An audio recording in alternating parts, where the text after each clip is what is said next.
Alhamdulillah. Alloh taoloning bergan ne'matlari bilan bugun inshaalloh savobsiz boshlaymiz. Alloh taolo nasib qilgan bo'lsa, bugun biz umraning ortiqchiliklari to'g'risida masala qilamiz. Birinchi hadisda Abi Hurayra radhiyallohu anhu anna Rasululloh sallallohu alayhi vasallam qala al-umratu ila al-umra kaffaratun lima baynahuma.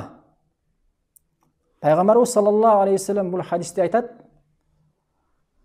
bir umraning ortidan ikkinchi yo'l qayta umra qilib, bir umraning ortidan qayta ikkinchi umrani erchitib qilib, qaytalab qilib, bo'ldi deydi, o'shol ikki umraning o'rtasida kunlarning kechirishine sebep bo'ladi deydi.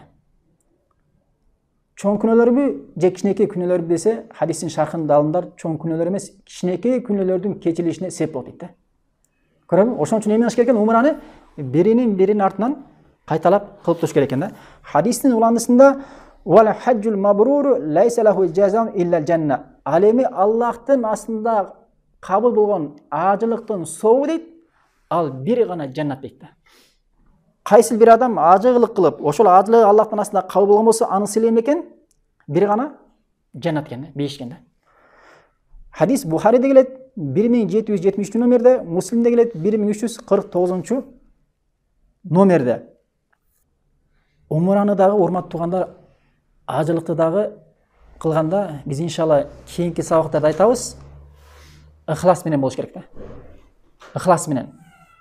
Qanday ibodat bo'lsin, so'zsiz ixlos bo'lish kerak. Ixlos bo'lmasa, aldigan ko'pdegan emnega, riyalarga, jana boshqa narsaga tushib, o'shol ibodatning barini yo'q qilib olishi mumkin da.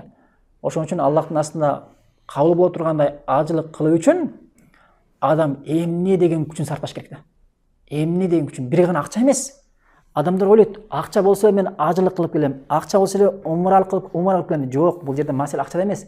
Albatta aqcha borib kelishga sebep, birokten tiyaqta sen umrani ajiliqda Qur'on bilan sunnatning ustida qilib kelung demne var tiyaqta. Sunnatning ustida, jana sunnatning ustida bo'lgandan keyin anasida demne var? Ixlos bilan bo'lish kerak. Ixlos bilan. Qancha odamlar ajiliqqa umra borib kelyotadi, bir Allohning aslida qancha adamning umrasi ajiliqi qabul, qancha adamning umrasi ajiliqi qabul emasda. O'zinchi masalada. Ana inshaalloh keyingi saboqlarda o'zincha so'z qilamiz. Ikkinchi hadisda Abdullah Mas'ud hatto sahaba barga bilesinglar, o'shol aytadi. Payg'ambarimiz sallallohu alayhi vasallam aytdi deydi. Tabiu baynal hajj wal umra.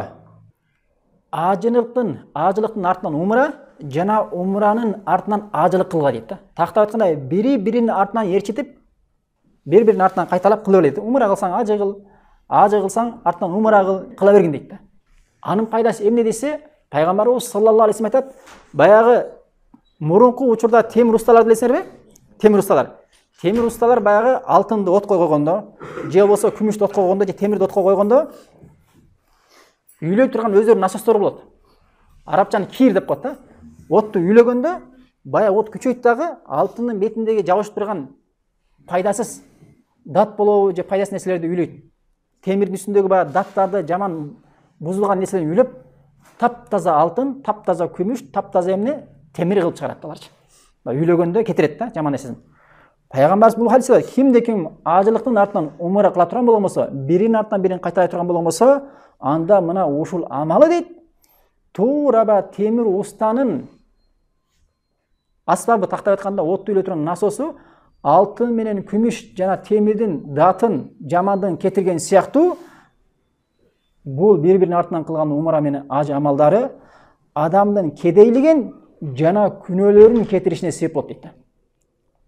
Endi o'tgan adamning kedeylik bormi? Kedeylikni jana kunölerning ketirishine sebep bo'lganda.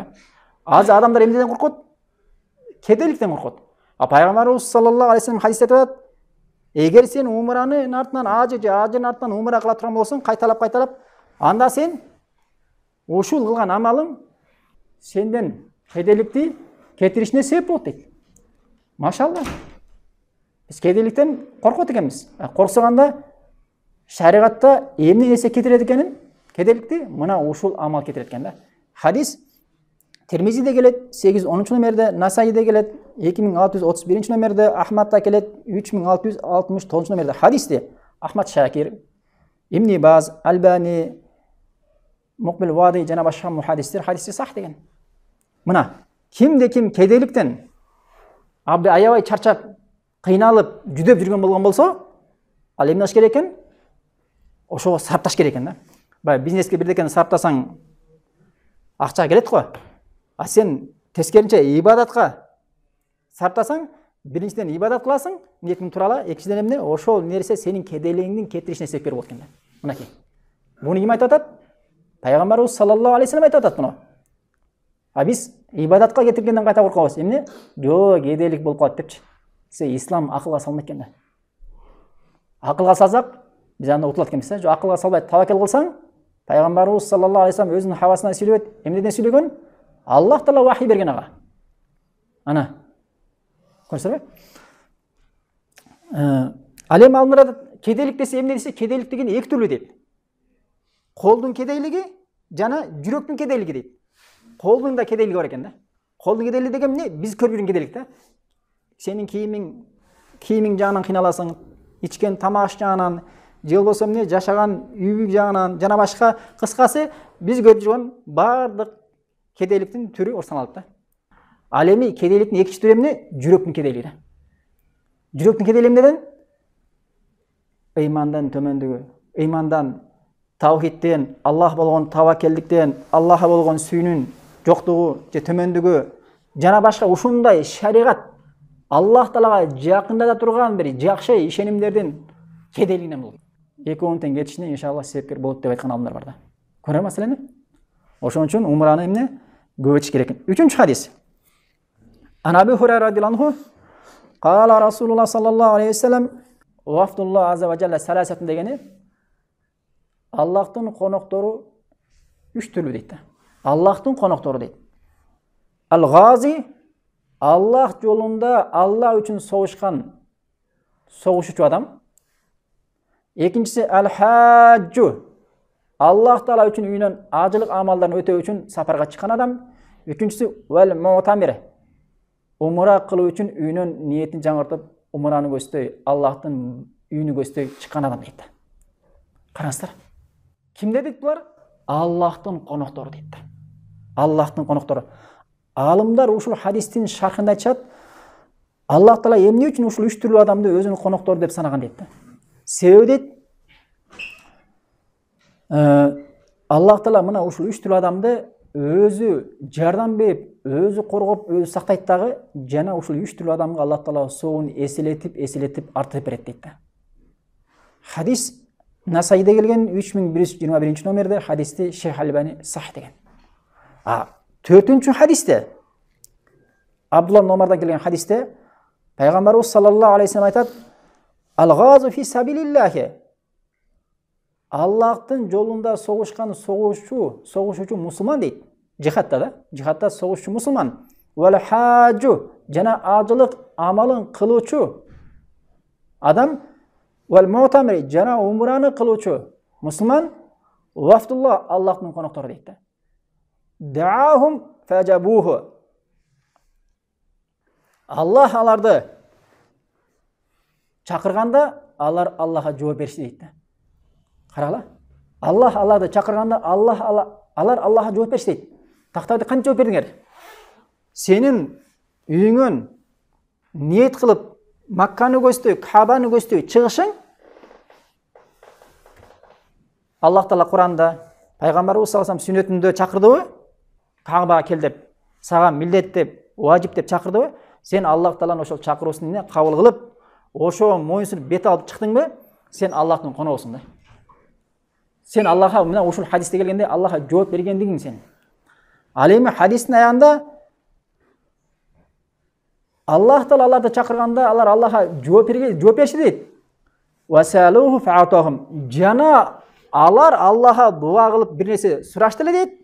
Фаатахум Аллах таала сураган нерседен берет дейт. Эмне деген сөз бул? Кимде ким Аллахтын чакырына жооп берип, Кабага барып, Кабанын астында болобу, Пайгамбарыбыз саллаллаху алейхи вассалам мечитинде болобу, Аллахка дуа кылып, "Ey Аллахым" деп дуа кылса, Аллах таала ошол кулун чакырганда жооп бергендиги үчүн ал да эки колун көтөрүп дуа кылып Аллахтан сураганда Аллах таала эмне? сураган дуасына сөз жооп берет экен да. Мына. Себеби эмне? Аллах жооп берди. Эми Аллах эмне? Ага жооп берет экен да дуасына. Хадис Ибн Мажахта келет. Хадисте Мунзири, Хайсами, Суйти жана башка мухаддис алымдары хадисти сах деген. Мына ошончо урматтуу туугандар, сенин умура кылышың эмне? Аллахка жооп бергениң экен. Жана ошол жакка барып дуа кылсаң, Аллах Таала сага жооп берерине пайгамбарыбыз саллаллаху алейхи вассалам хадисинде айтып койгон экен да. Адам күмөндөнбөш керек экен да. Ошол жакка барганда каалаган дүйнө маселеси болобу, диний маселеси болобу, эмне нерсе сага керек болгон болсо, сен эч кандай уялбастан Аллах Таалага айтып дуа кылышың керек экен. Аллах Таала сага жооп берерине пайгамбарыбыз хадистеринде айтып койгон да. 5-чи хадисте Ан Аби Хурайра радияллаху анху кала Расулуллах саллаллаху алейхи вассалам мен ата хазал байта дейт. Фалам ярфус валам яфсук дейт.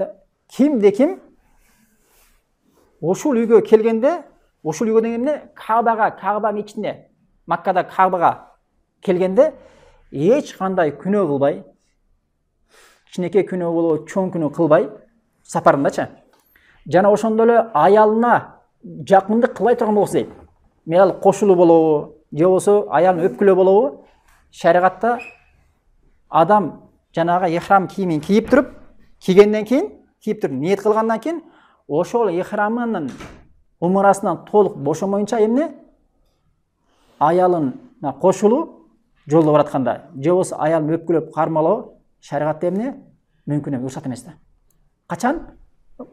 Умура кылганча аялын кармасаң болот, кошулсаң болот, жакындасаң болот. А бирок ихрамды кийгенден кийин аялыңа кошулуу дагы, же болсо жакындабаны өпкүлөп алда болбойт экен да шариатта.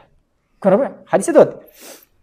Кимде ким Кабага келгенде эч кандай кичинекей да чоң күнөө да кылбаса, жана ошондо аялына, келинчегине жакындык кылбай турган болгон болсо, ража кама валадат уммуху. Ал кайтканда дейт, ушул үйгө таваф кылып кайткандан кийин дейт, ал туура эмне? Энесинен төрөлгөн жаш баладай күнөөсү кайтат дейт. Энесинен төрөлгөндөй жаш баладай болуп, жаш бала энесинен төрөлгөндө эч кандай күнөөкөр болбойт го, туурабы? Күнөөсү жок, дал ошондой болуп, таптаза Аллага айтат дейт. Эми алгачкы хадистерде биз күнөөсү кечирилет дегенде эмне күнөөлөрүн айттык? Кичинекей күнөөлөрбү, чоң күнөөлөрбү?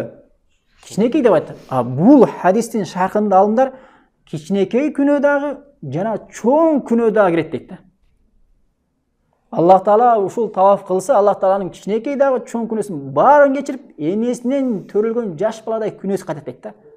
Болгону бир гана шарт айтат алымдар, бир гана эгер башка бир адамдын акысында болгон маселелер болгон болсо, аны кечире албайт дейт. Мисалы бирөө карыз болгон болсоң, же бирөө зулумдук кылып койгон болсоң, албетте аны өзүң эмне келип аны менен кутуласың, туурабы? Ал эми андан башка шариатта башка күнөөлөр болгон болсо, Аллах Таала кичинекей чоң бар кечирет. Ал эми бирөөнүн акысына тиешелүү нерсени эмне? Анын акысын бергенден кийин гана кутуласың. Көрүңүздөр маселени? Хадис Муслимде келет 1350 номерде. Мына караңыздар. Эмне деген хадис караңыздар. Кабага барасың, таваф кыласың, умраны бир күндө кылып койсо болот да, умранчы. Бирок сен алхамдулилла башка бир адамдарга эч кандай бир акың жок болбосо, эч кимге зулумдук кылбасаң, карызың болбой турган болгон болсо, сен анда эмне? Кичинекей күнөөдөн да айрылып, чоң күнөөдөн да айрылып, туура эмне? Энеден төрөлгөндөй эч кандай күнөөсү жок кайтат экенсиң. Субханалла, Аллах акбар. Эмне деген немат да? Эмне деген немат? Бизде канча деген күнөөлөр болгон, гыйбат болгон, бирөөгө жала жабуулар болгон, жана башка бир ушактар болгон, жана башка эми айта бер, субханалла, айта бер. Бир күнөөбүз, бир күнөөсүз өтпөгөн бир күнөөбүз да болбосо керек да. Көзүң менен кылбасаң, тилиң менен кылбасаң, көзүң менен кылбасаң, колуң менен, бутуң менен, кыскасы же болсо дүйнөң менен бир жерден бир күнөөлөрдү кылып коюшуң мүмкүн да. Бирок кара, субханаллах, Таалам бизге болгон чоң нематы күнөөсүз кайтат экенсиң. 6-чы хадис. Абу Хурайрадан келген хадисте пайгамбарыбыз саллаллаху алейхи вассалам айтат: карып калган карыянын жихады, жана ошондой эле балаатка жете элек жаш баланын жихады дейт. Жана ошондой эле алсыз болгон оорукчан адамдын жихады, жана ошондой эле аялдардын жихады дейт. Бул эмне десе пайгамбарыбыз саллаллаху алейхи вассалам булар эмне? ажылык амалдары менен умра кыл дейт да. Көрсөрбү?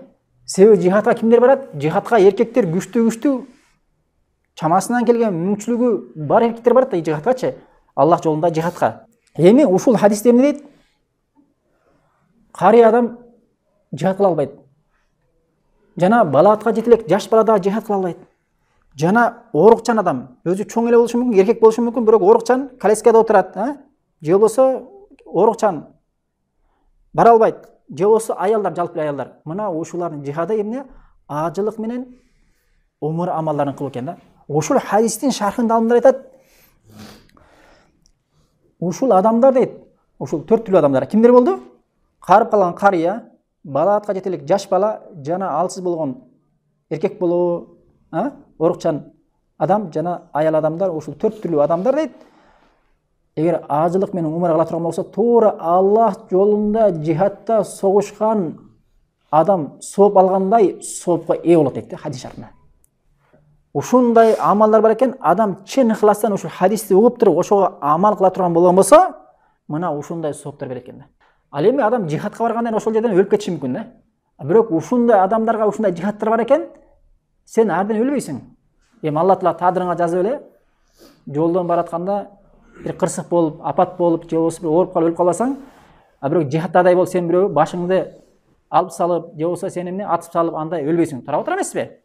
Бул жерде сен алхамдулилла тадырыңа жазылбаса, аман эсен барып келесиң. Алхамдулилла, бирок эмне ушундай жеңил амалдар менен чоң жихадта согушкан адамдардын сообуна жетсе болот экен да. Эмне керек? Ниет керек да, ыхлас керек.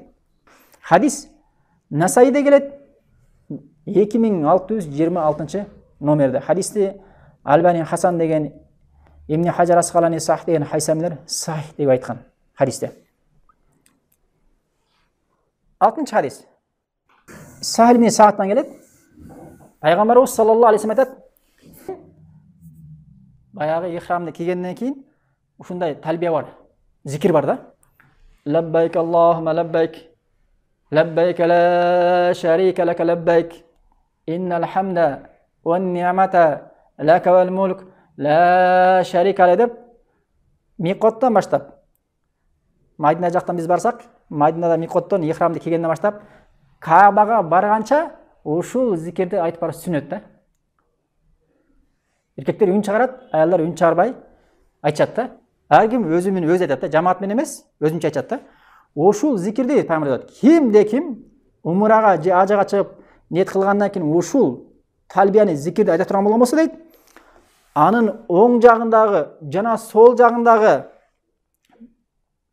таш болобу, тал болобу жана ылай болобу, кыскасы оң жагы чыгышка, сол жагы батышка, ошол жердеги айланадагы бардык таш болобу, тал болобу, эмне нерсе болбосун, ошонун бардыгы ошол адамдын айткан талбиясына ээрчип, алар да ошол зикирди кайталап айтат дейт. Аллаху акбар, эмне деген немат. Сен ошол зикирди айтасың, бирок сенин сөзүңдү Аллахтын ушундай жаратып койгон мактуктар бар экен, тал, таш, жана эмне, топурак жана башка нерселер бардыгы сен айткан нерсени кайталап, бул жагы батышка чейин, бул жагы чыгышка чейин сенин сөзүңдү кайталат экен да. Хадис Тирмизиде келет, 828 номерде. Хадисти Шалбани Тархибатту китебинде хадис сахих деген. Ибн Хаджар Асқаланида Хасан деген хадисти, Суюти хадисти сахих деген. Субханалла, караңыздар. Азыр көшөгө чыгып, кыйкырып көргүлө, сен сөзүңдү таллар менен таштар кайталабайбы? Бирок сен Аллах жолунда жана Аллахтын шариатта көрсөткөн зикирин кылсаң, биягы батыш, биягы чыгыш, Аллах Тааланын жаратып койгон малыктардын бардыгы эмне? Чөп болобу, эмне нерсе болбосун бардыгы сен сөзүңдү кайталап сага ээрчип, ошол талбияны зикирди кайталап айтат экен да. Аллаху акбар. Мына Аллах Таала ошондой өзүнүн жолуна чыгып, сапарына чыгып, өзү чын ыхластан ошондой ибадатка бет алган адамга мына ушундай нематтарды Алла Таала берип койгон экен да. Бирок муну билгени бар, билбегени бар да. 8-нчы хадис. Убайд ибн Умайр деген таби. Ошол айтат, мен Абдулла ибн Омарды көрдүм дейт да. Абдулла ибн Омар, баягы Кааба бар го, Кааба билесиңерби? Кааба деген баягы Маккада харам мешітінде 4 бурчтук кара турат го. Ошону Кааба деп коет арабча. Ошол Каабаны тегерегенде 7 жолу таваф кылуу керек да. А ошол Каабанын бир бурчунда кара таш бар. Бир бурчуна ташты деме темирди орнотуп туруш, темир ичине эмне койгон? Кара ташты жабыштырып койгон да. Бая кара таш бар го, жаннаттан түштү деген кара таш. Ошону өбү эмне сүннет болуп эсептелет. Эми ошол кара таштын бурчун кара таш бурчу деп коет бул жерчи. А таваф кылып атканда ошол кара ташка чейинки бурч бар да. Себеби жана Каабада 4 бурч бар, а? Бул бурчта кара таш турат. А бул бурчта экинчи бурч, үчүнчү бурч, төртүнчү бурч айланып келатканда ошол кара ташка чейинки бурч Рукну Ямани деп аталат. Ошол Рукну Яманиди таваф кылатканда кол менен сыйпап коюш сүннөт. Аны сыйпап кайта экинчи бурчка келгенде эмне бар? Кара таш бар. Кара ташты өбүшкө мүмкүн болбосо кол менен сыйпалап коюу, же болбосо кол менен сыйпаланган мүчүк болбосо эмне? Таяк менен тигизип, таяктын учун өп коюу, же болбосо таза жакындай албасаң алыстан колду көтөрүп ишарат кылып коюу. Эмне экен шариатта? Сүннөт болуп эсептелет. Эми бул Убайд ибн Умайр деген таби айтып атат. Мен Абдулла ибн Омарды Каабаны таваф кылып, ошол Рукну Ямани менен кара таштын бурчуна жетиш үчүн ал жерде адамдар көп да. Адамдар аябай көп ба. Тыгынды да кетип атканын көрдүм дейт да. Мен пайгамбарыбыз саллаллаху алейхи вассалам сахабалардын эч бирин ошондой абалда көргөн жок элем дейт да.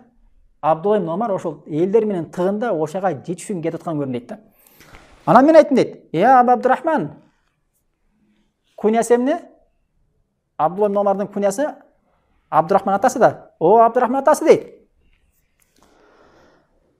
Сенин эки рукунду кармаш үчүн ушундай бир эмне топтун арасында, тыгындын арасында кетип баратканын көрдүм. Мен пайгамбарыбыз саллаллаху алейхи вассалам сахабалардын эч бирин мындай абалда көргөн жок элем. Эмне үчүн кетип атасыз десе, айтып атат. Мен эгер бир нерсени кылган болгон болсом, ал нерсени сөзсүз пайгамбарыбыз саллаллаху алейхи вассалам укканмын дейт да. Себеби пайгамбарыбыз саллаллаху алейхи вассалам дейт, мындай деп айткан дейт. Инна масахума каффаратун ли хатая. Себеби Рукну Ямани менен кара ташты сыйпалап коюу адамдын кичинекей күнөөлөрүнүн кетиришине, өчүрүлүшүнө себепкер болот деп айткан дейт. Күнөөлөрдүн кечиришине себеп болот деп айткан дейт. Wa sami'tuhu yaqul man tafa bi hadha al-bayt usbu'an fa ahsahu kana ka'itq raqaba дейт да. Жана мен пайгамбарыбыз саллаллаху алейхи вассаламдын айтканын укканмын. Пайгамбарыбыз саллаллаху алейхи вассалам кайсы бир мусулман ушул Каабаны 7 жолу таваф кылып туруп, ошол тавафты туура шариатта келгендей толуктап бүтүрө турган болгон болсо, ал бир кулду азаттыкка чыгаргандай соо алат деп айтканын укканмын дейт да. Хадистин уландысында дейт, жана мен ошондой эле пайгамбарыбыз саллаллаху алейхи вассаламды айтканын укканмын. Пайгамбарыбыз саллаллаху алейхи вассалам ла ядава кадаман ва ла ярфа ухра илля хатталлаху анху хатиятан ва катаба лаху би хасанатан дейт. Жана ошондой эле укканмын дейт. Пайгамбарыбыз саллаллаху алейхи вассалам ошол тавафты кылып атканда адам дейт, мусулман бир бутун коюп, экинчи бутты көтөрөт го. Кыскасы бутту коюп, көтөрүп, бая кадам таштаган сайын, баскан сайын Аллах Таала ар бир кадамында күнөөлөрдү кечирип, жана сооп жазат деп айтканын уккам дейт да. Мен ошон үчүн ушундай соопторго жетиш үчүн, үлгөрүш үчүн мына ошол топтор менен кетип атам деп айткан экен. Хадисти Тирмизи риваят кылат, 959 номерден хадисти Албани сахих деген. Эмне үчүн кетип атыптыр Ибн Омар? Эки нерсе үчүн, а? Биринчиси эмне? Кара ташты өбүү үчүн, а? Экинчиси кара ташка чейинки бурч бар, а? Эмне деп аталат ал? Рукну Ямани. Ошол Рукну Ямани эмне? Сыйпалап коюу үчүн кетип атканда. Каралы. Кичинекей сүннөт. Бирок кичинекей сүннөттүн нар жагында Аллах Таала убада алып койгон аябай чоң-чоң сооптор бар да, субханалла. Биз ошордон махрум болуп жүрөбүз да. Эмне үчүн? Дүйнөнү жакшы көргөндүктөн да. Эгер ушундай абалда биз кете берген болгон болсок, биз ушундай жашылыкка жетпей түктөбүз. Бир уна алсак, кайта үстүнө $5000 кошуп, $3000 кошуп, башкага уна алып жаңыртып, же үй алсак, үйдү кайта бири-биринин үстүнө жаңыртып, үй алышы мүмкүн. Мыкты-мыкты кийимдерди кийип, мыкты-мыкты майлуу-майлуу тамактарды жешиши мүмкүн.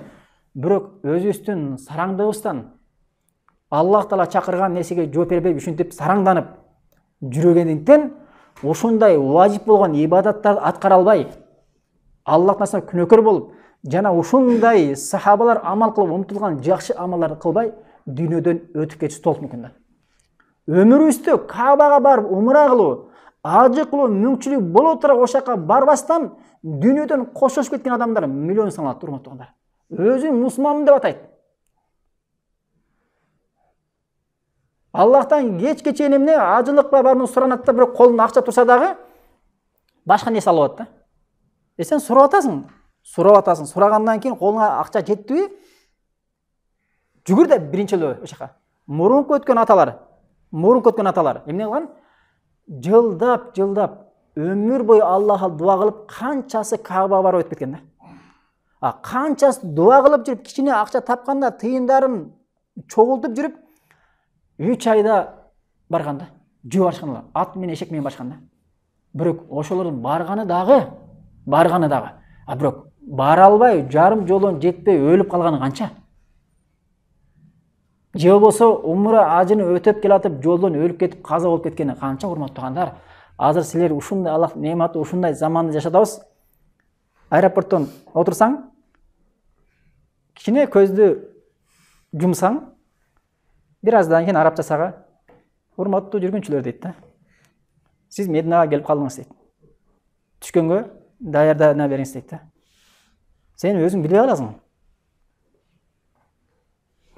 Же өзүңдүн жаныңдагы жолдошуң менен бир-эки маселеге кирсең, тез эле эмне Мединага кирип барасың да. Аллах немат эмеси бул, урматтуугандар? 3 айлап, 4 айлап кыйналып жүргөн жакшыбы? Же болбосо 5 саат, 6 саатта, же болбосо 10 саатта кирип барганың жакшыбы? Эч кандай кыйналбастан посттордон документ текшербей кирип барасың да, машалла. Аллах немат, ушун нематты пайдаланып калсак, урматтуугандар. Башка хадис, 9-нчу хадисби? Абдулла Аббас, пайгамбарыбыз саллаллаху алейхи ва саллям ажылык амалын өтөп келгенден кийин Мадинада Умму Синан деген сахабалар аялын көрөт да. Ал ажылыкка барбаганын билет. Себеби пайгамбарыбыз ажылыктан келсе, ал Мадинада жүрөт. Анан пайгамбарыбыз саллаллаху алейхи ва саллям айтат ага: Умма Синан дейт. О, Синандын энеси дейт. Ма манаки ан тахуджи маана. Сени быйыл биз менен ажылык кылышка сени эмне нерсе тийди? Биз менен ажылык кылбайт белең, мен менен ажылык кылбайт белең. Эмне сиз тосуп койду? Бара албай калдым десе, Умма Синан айтып атат: О, Аллахтын элчиси дейт. Менин жолдошумдун 2 төөсү бар дейт да. Бир төөсү менен өзү жана балам болуп ажылыкка кетип келди сиздерге мен дейт. Бир төөнү мен күйөөмдүн жери бар эле, ошол жерди сугарып карап калыш үчүн ошол төө менен мен калып калдым дейт да. Жерди сугарып, ошол жерди карап калып калдым, ошон үчүн бара албай калдым, мына ушул нерсе себеп болду деп айтса, пайгамбарыбыз саллаллаху алейхи ва саллям айтат, ошол Умму Синан энебизге айтат: Фаиза жа Рамадану фатамире. Жакында Рамазан айы келгенде, сен ошол Рамазан айында умра кылгын дейт да. Фаинна умратан фихи тадилу хаджатан дейт да. Себеби Рамазанда умра кылууң дейт, бул ажылыктын соо берилет дейт да. Тактап айтканда сен умрада Рамазан айында умра кыла турган болбосоң, сага ажылыктын соо берилет дейт.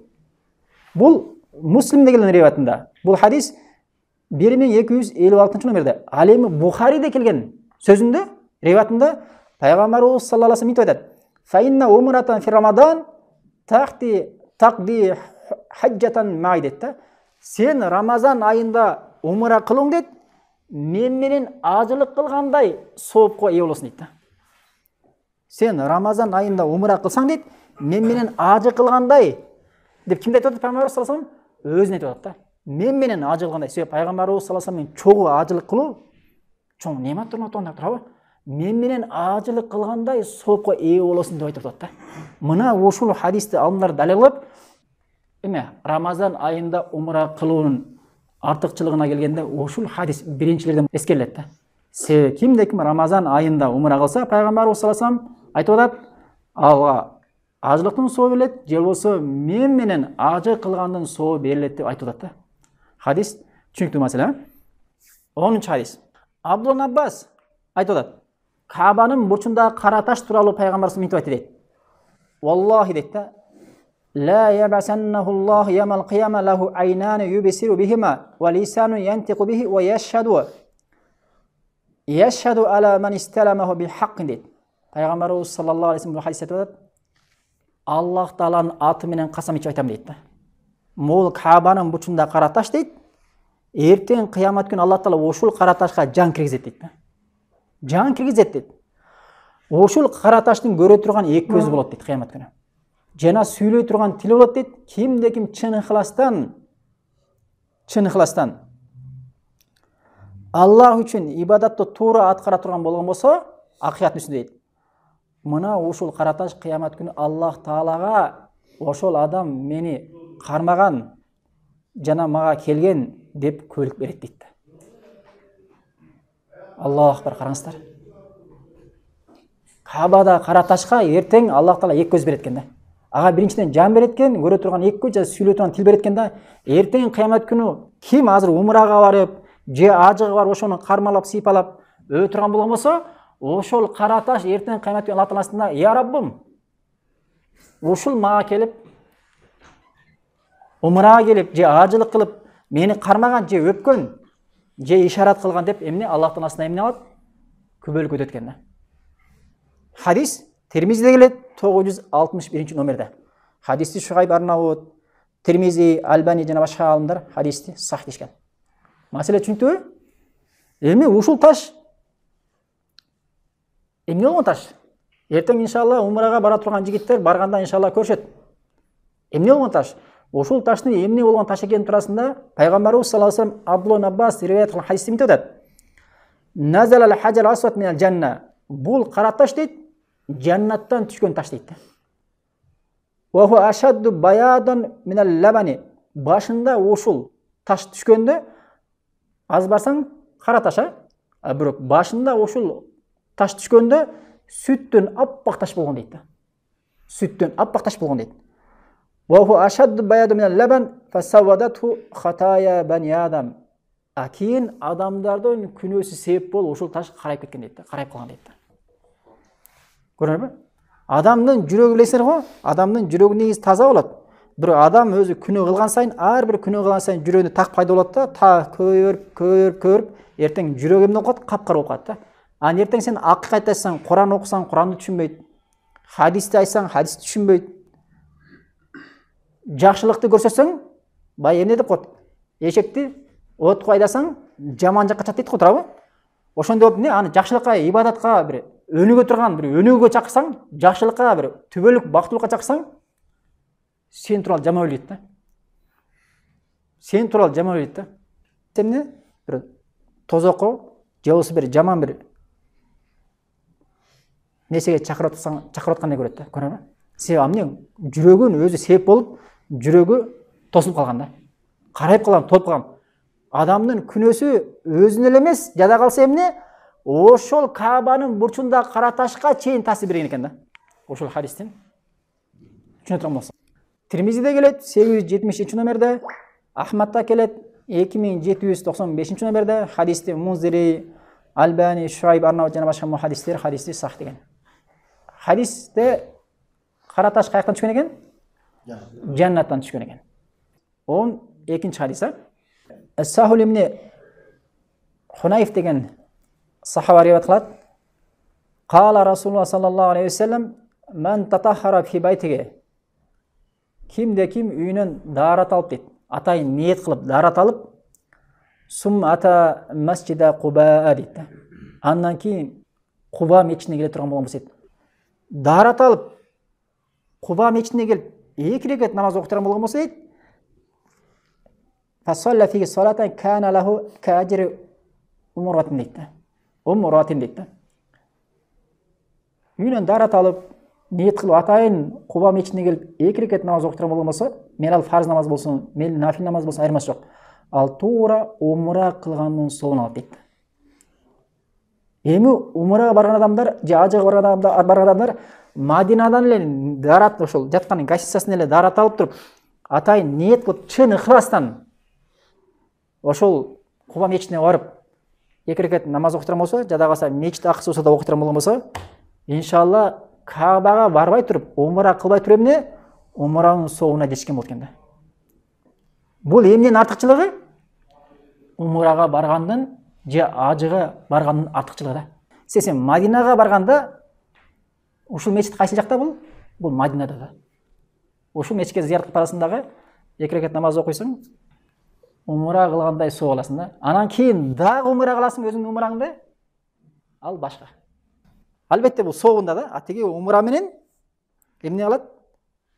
Сенин мойнундағы важип жөт да. Өзүң кылган умра менен атеяк жөнүндө сооп, бир гана сооп. Ибн Баз рахмахулла ошол Мадинада жашагандар дейт. Ошол жерден жөн эле өтүп барат, иштерим өтүп барат дейт. Жакын жашаганда жөн эле келип Кубада 2 рекат намаз окуса, ал ушул соокко жетпейт дейт да. Сөз түрдө үйүнөн ниет кылып, даратал атайын келиш керек дейт да. 2 рекат окуш үчүн, көрөбү? Хадис Ибн Мажахта келет, 1412 номерде, Имам Ахмадта келет, Муснадында. Имам Ахмад Муснадында келет, 15985 номерде, Насаиде келет, 699 номерде. Хадисти Албани жана башка хадистер сахih деген.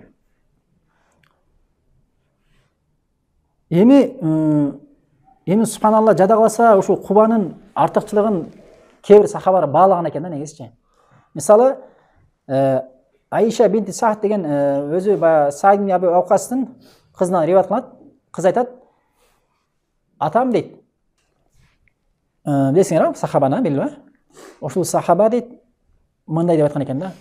"Валлахи" дейт да. Аллах Тааланын аты менен касам ичип айтам дейт да. Мен дейт, Аллахтын аты менен касам ичемин, Куба мечитинде 2 рекат намаз окуганым мен үчүн Байтул Мактиске барып, 2 жолу барганына караганда жакшыраак дейт да. Мен үчүн сүйкүмдүүрөөк дейт да. Байтул Мактис билесиңерби? Акса, сөзүн аянда айтып атат: "Валау я'ламуна ма фихи ла дараба илахи акбадал ибли" дейт. Эгерде ошол Кубадагы бериле турган соопту адамдар билишкенде дейт, Куба мечитине барып окуган намазын соогун адамдар билишкенде дейт, аяка эмне төөлөр менен болсо да чапалап келишмек дейт да. Эмне билебиз биз? Көп жаман нерсе биле алганбыз. Ошон үчүн көп жакшы нерседен кура алганбыз да.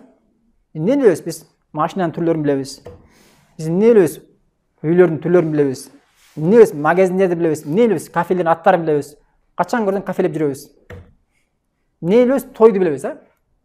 Жайы менен иштейбиз дагы. Ошо күз келе атат, күзүндө нормаль тойлойлу дейбиз да. Анан тойго барабыз дагы, чачып беребиз ушул. Бунун баары исрап да.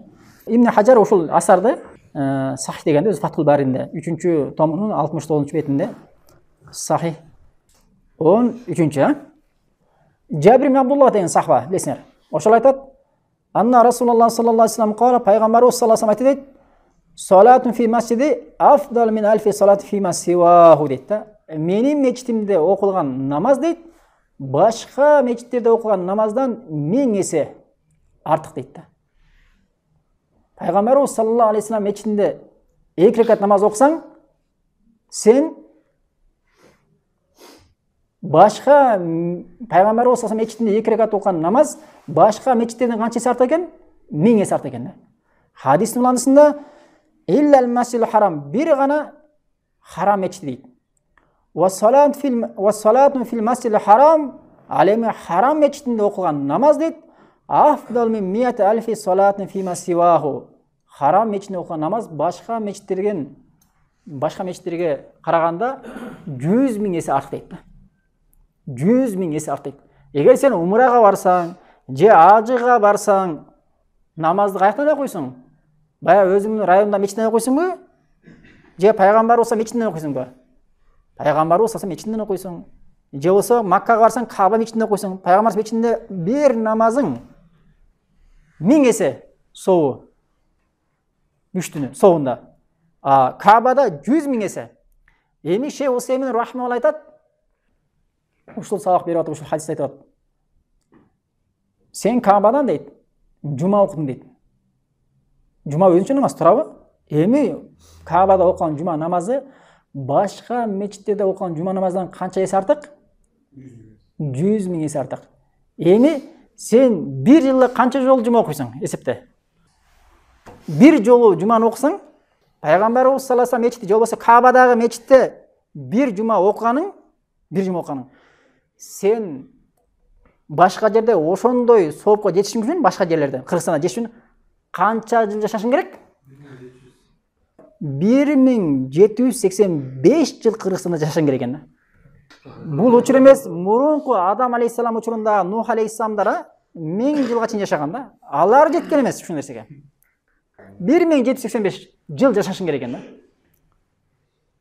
А сен Рамазанды өткөргөн болсоңчу, акыркы 10 күн иткафты өткөргөн болсоң, иткаф кыла турган болсоң ошол жерде. Эсептейли анда. Сен 10 күн ошол жерде болгон болсоң, акыркы 19-18 кирип кетип болду. Чыкпай андан башка. Үлгөрөсүң да турабы? Алла Таала насип кылса, сөз түрүп бирөө 10 күндүн бирөө эмне? Таксандары Кадыр түн. Эми ошол Кадыр түнүн эсептеп көрүң ошондо. 100 000 жыл жашашың керек экен да. Көрдүңөр маселени? Себеби Алла Таала жакшылыкка чакырганда ошол жакшылыкта жарышып созалыш керек экен да. А биз башка нерседе жашабыз, көрөбү? Хадис Ибн Мажахта келет 1406 номерде. Хадисти Шейх Албани сахih деген. Хадис сахih. Сахih экен. Эми бир маселе дагы. Пайгамбарыбыз саллаллаху алейхи вассаламдын Мадинасы болгон Мадина Мунаварада бир гана кайсыл, мисалы пайгамбарыбыз мечитинде 1000 эсе сооп берилет атпайлыбы? Ошол пайгамбарыбыз мечитине тиешелүү да. Мадинада башка мечиттерде окусаң ал сооп берилбейт.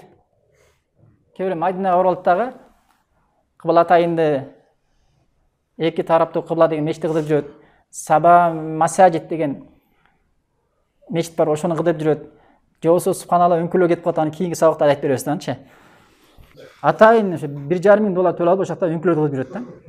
Менин айта турган максатым Маккадагы мечит Каабада окулган намаз 100 000 эсе намаз. Маккада харам мечитинде тиешелүүбү, же болбосо жалпы Меккенин территориясы, харамдын территориясында шаардын ичиндеги бардык мечиттерде ошо киреби деген маселе бар да. Деген маселеде алымдардын ортосунда талаш бар.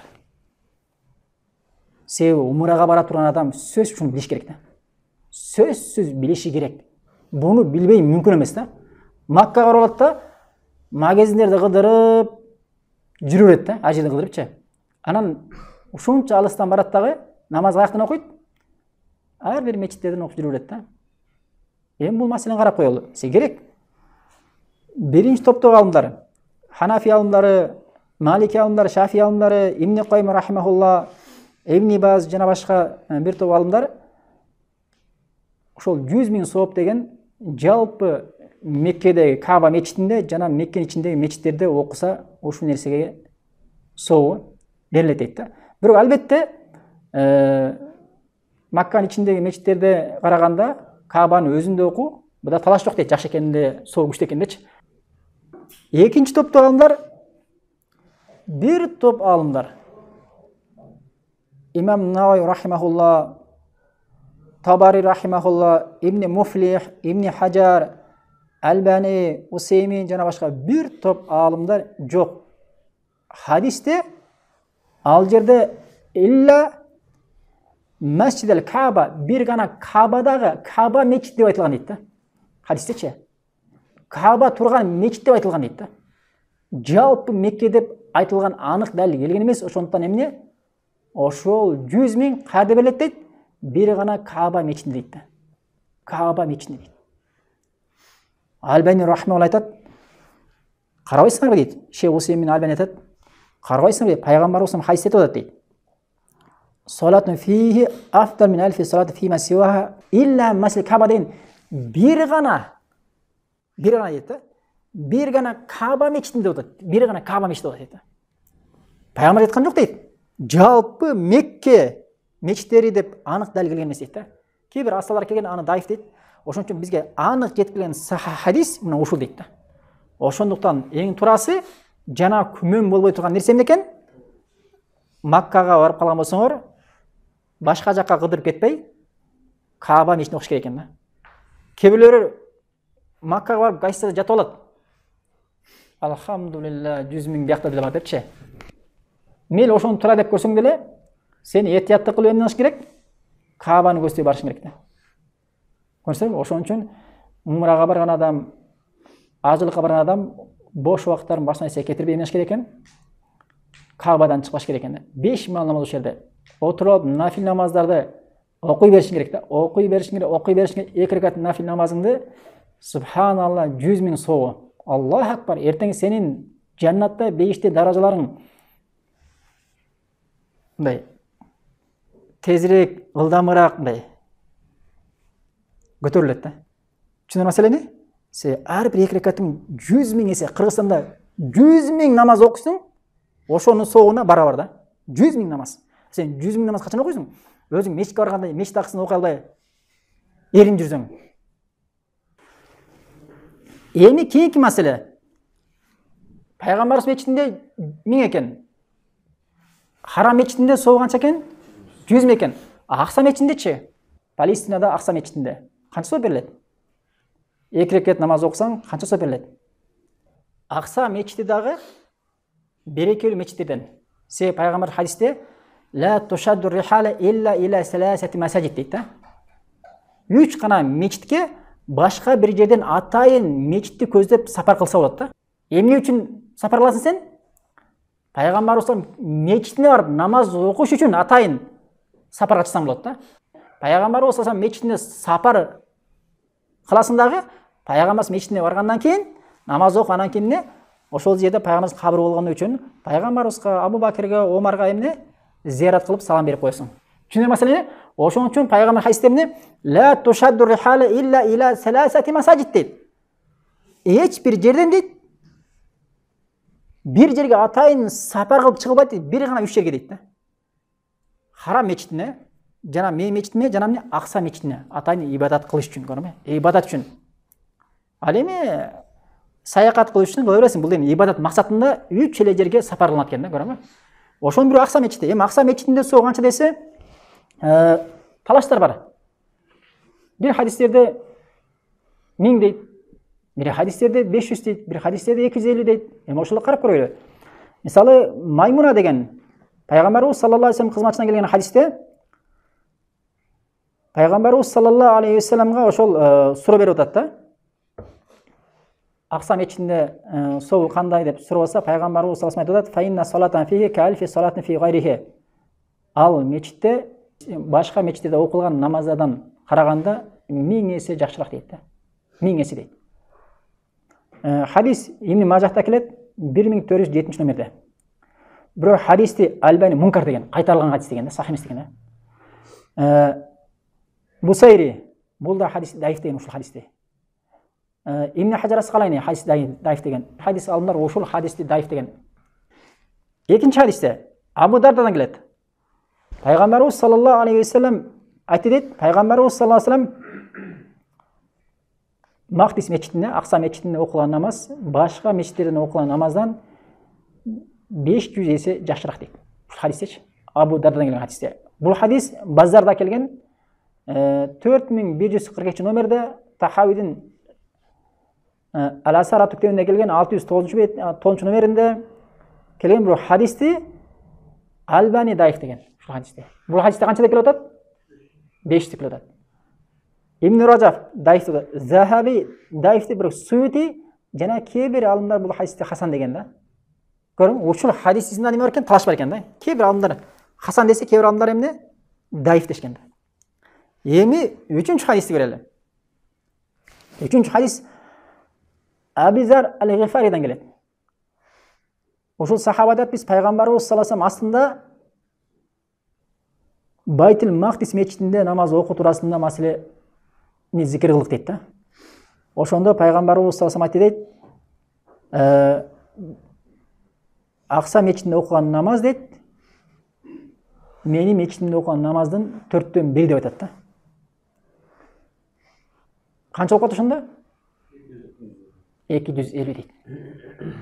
Ошол хадис Хакимден Ал-Мустадрак аттуу китебинде келет 8777 номеринде, 8777 номеринде, Табаранидин Мужамал Аусат аттуу китебинде келет 6983 номерде хадисти Албани, Хайсами, Мунзири жана башка мухаддис алымдары сах дейт да. Албани Акса мечит турасында келген хадистердин арасында эң сах хадис дейт. Мына ушул дейт да. Аби Зар Гифаринин хадис дейт да. 250 дейт да. Ошон үчүн Акса мечит канча экен? 250. Эми Акса мечит азыркы учурда бара албайбыз, алар эмне? Яхуттардын кандай бир деңгээлде кол астында турат. Албетте мусулмандар кирип оккан менен, бирок эмне яхуттар башкарып көзөмөлдөп турган убактысы да. Кандай бир деңгээлдечи? Баягы кирип чыкканын көзөмөлдөп турат.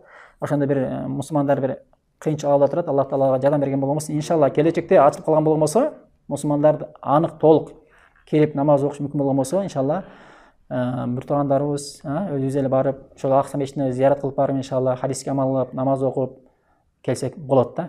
Мына урматтуу туугандар, бүгүн биз иншалла умранын артыкчылыгы туурасында маселе кылдык. Албетте бул өзүнчө илим да. Ошол умра кетип аткан балдарга биринчиден, экинчиден ошол жерде жана түз эфирде отурган бир туугандарыбыз бар, көпчүлүк ошолордун жүрөгүн ойготуу максатында. Быйыл барбаса дагы, иншалла мени эмкиде сөзсүз барам деген ниеттин ойготуу максатында. Себеби умранын туурасы важип болгондон кийин, эгер дүйнөдөн умра кылбай бир дүйнөгө азгырылып, ар нерсеге кызыгып жүрүп өткөрө турган болсо, Аллахтын астында күнөөкөр болуп, жазаланып калышынан өзүн саламатта алып калуу үчүн мусулман эртерээк эмне кылыш керек экен? Умраны ажылык амалдан өтүш керек экен. Ошон үчүн Аллах таала бардык мусулмандарды күнөөсүн кечирген болмосун. Аллах таала иншалла келечекте умрага сапар тарткан канча ден бир туугандарыбыз бар, дүйнө жүзү боюнча канча ден мусулман бир туугандарыбыз бар. Аллах таала ошолордун баарынын сапарына жеңилдик берип, Аллах таала сапарында кырсыктан, апаттан жана башка баледен сактап, жана жүрөгүн рияга, сумага, эл көрсүн, баланча көрсүн, түгүнчө көрсүн деген жаман ыхласты бузаткан нерселерден сактап, ибадатын шариғаттың үстінде, сүннеттің үстінде өтіп келишин насип кыламын. Алар Кабаны табып кайтканда, иншалла энесинен төрөлгөндөй күнөөсүз таптаза, иншалла абалда кайтышты Аллах таала аларга насип кылган. Ушул бардык угуп жаткан мусулмандарга, уккан бир туугандарыбызга, иншалла бардыгын ниет кылган бир туугандарыбыз Аллах таала умрага барып, ажылыкка барып келүүсүн Аллах таала жеңилдеткен болмосун. Баракаллаху фикум.